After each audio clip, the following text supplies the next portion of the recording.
नमस्कार बंधुरा झर्णा झुमा किचेने सबाइके स्वागत। आज आमी सयाबिन दिए एक रेसिपि करब और देखें एखाने डिम निये निलाम, डिमो व्यवहार करब आमी। और एखाने देखें पटल और आलू केटे निये निয়েছি। तो आलू और पटलगुलो देखें एकटु बड़ बड़ करे केटे निয়েছি। तो एखाने सयाबिनगुलो धुए आमी परिष्कार करे निये निয়েছি। एखाने आमी निये निलाम मिक्सिर जार और मिक्सिर जारे आमी सयाबिनगुलो एइभाবে चिपे चिपे दिए देब। जेहेतु जल रयेछे ताई एकटु चिपे चिपे दिए देब।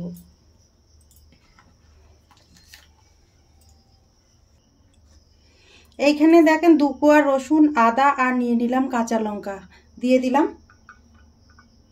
এটাও পেস্ট করে নেব আমি। আর দিয়ে দিলাম পেঁয়াজ। পেঁয়াজটা চাইলে কিন্তু আপনারা কুচিও ব্যবহার করতে পারেন। এখন এর মধ্যে আমি ডিম দিয়ে দেব ভেঙে।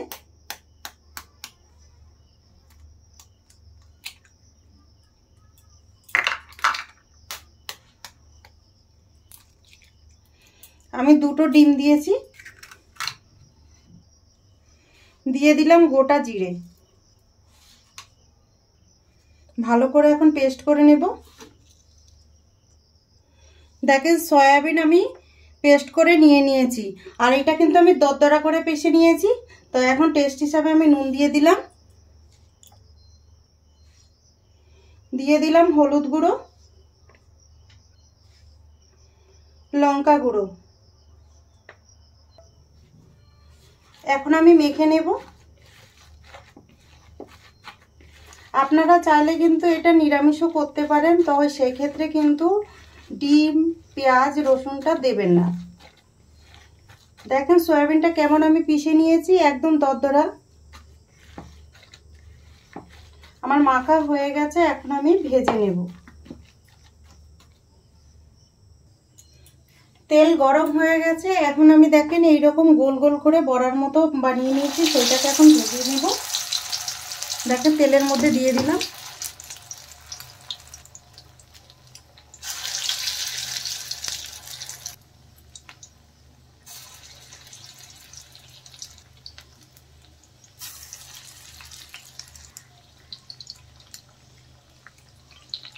হাতের সাহায্যে এইভাবে গোল করে দিচ্ছি দেখেন।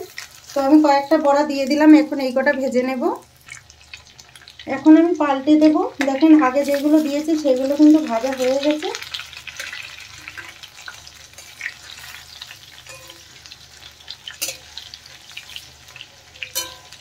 এক সাইড দেখেন কি সুন্দর কালার হয়েছে।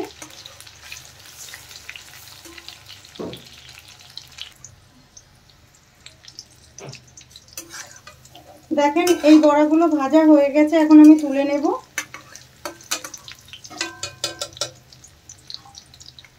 আর এইভাবে সব কটা বড়া আমি প্রথমে ভেজে নেব। বড়াগুলো ভাজা হয়ে গেছে, আর কিছুটা তেল দিয়ে দিলাম আমি। প্রথমে আমি আলুটা ভেজে নিচ্ছি।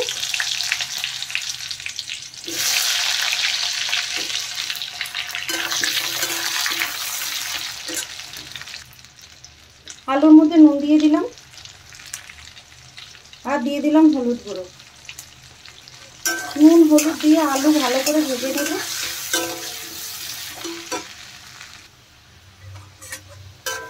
দেখেন আলু ভাজা হয়ে গেছে, এখন আমি তুলে নিচ্ছি আলুগুলো। এখন আমি পটলগুলো ভেজে নেব। পটলও বেশ ভালো করে ভেজে নিতে হবে আলুর মতো।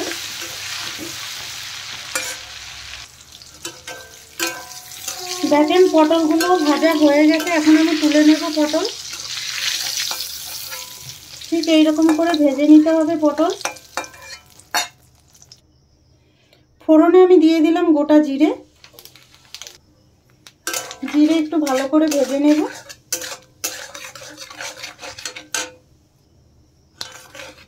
জিরে ভাজা হয়ে গেছে, এখন আমি দিয়ে দিলাম কুচনো পেঁয়াজ। পেঁয়াজ হালকা ভেজে নেব। পেঁয়াজ দেখেন হালকা ভাজা হয়ে গেছে,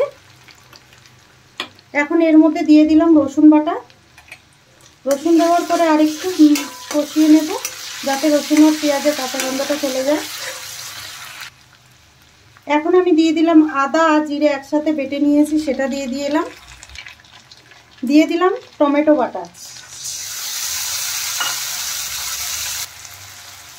হলুদ গুঁড়ো, লঙ্কা গুঁড়ো, টেস্ট হিসাবে নুন দিয়ে দিলাম।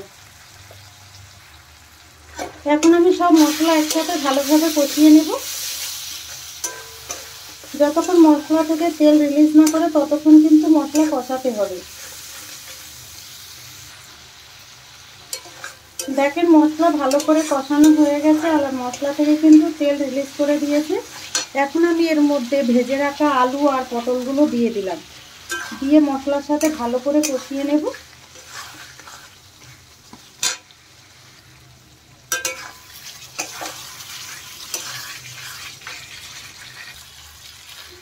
দেখেন আলু পটলের সাথে মশলা ভালো করে কষানো হয়ে গেছে। এখন আমি এর মধ্যে জল দিয়ে দেব। আর আমি দেখেন আগে থেকে গরম জল করে নিয়েছিলাম, সেই জলটাই দিয়ে দিলাম। পরিমাণ মতো জল দিয়ে দিয়েছি আর এখন ভালো করে সবজিটা ফুটিয়ে নেব।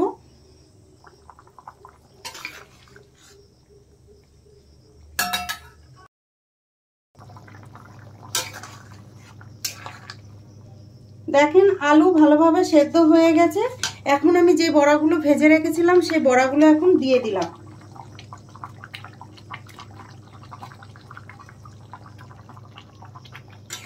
দিয়ে একটু নেড়ে চেড়ে ঝোলের সাথে ভালো করে মিশিয়ে দিলাম। দিয়ে দিলাম আমি গরম মশলা গুঁড়ো, দিয়ে আরেকটু দেখেন নেড়ে দিলাম। দেখেন তৈরি হয়ে গেছে। এখন আমি নামিয়ে নেব। আর এই ঝোলটা কিন্তু অনেকটাই বড়া টেনে নেবে। তৈরি হয়ে গেছে। এখন আমি দেখেন বাটিতে ঢেলে নিলাম। এই রেসিপিটা যদি আপনাদের ভালো লাগে তাহলে আমার চ্যানেলটাকে সাবস্ক্রাইব করবেন, লাইক করবেন, কমেন্ট করবেন আর অবশ্যই শেয়ার করবেন। আর আমি যেইভাবে বানিয়েছি প্লিজ বানিয়ে খেয়ে কমেন্ট করে আমাকে জানাবেন। ভিডিওটা দেখার জন্য আপনাদের ধন্যবাদ।